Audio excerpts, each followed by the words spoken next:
there is a complete contradiction in the Bank of England, their job, or one of their jobs, is to control inflation when they only control 3% of the money supply. So that's where the theories of economics have developed, and they've had to indirectly control the money supply through interest rates. Now, no economist and no central banker knows how to control our money supply through interest rates. It's an impossible science.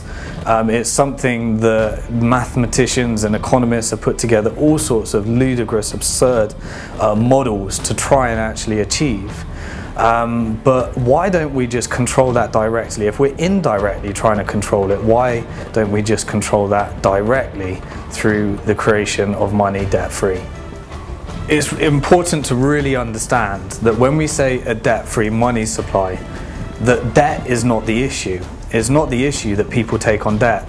Debt is something that I'm extremely grateful for in order to start up my businesses, and without debt I wouldn't have been able to achieve a lot of the results that I've looked to achieve in my life. So debt is a perfectly valid activity.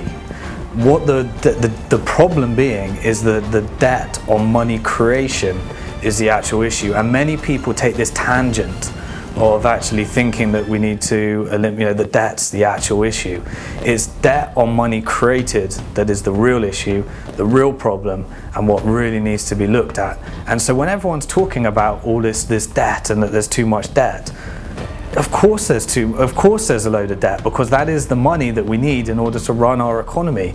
And so reducing that down, the problem comes is that it's not the actual debt itself, it's that debt is our money. So if you had, under a monetary reform, when you have a debt-free money supply, if people lend and borrow that, then that's fine.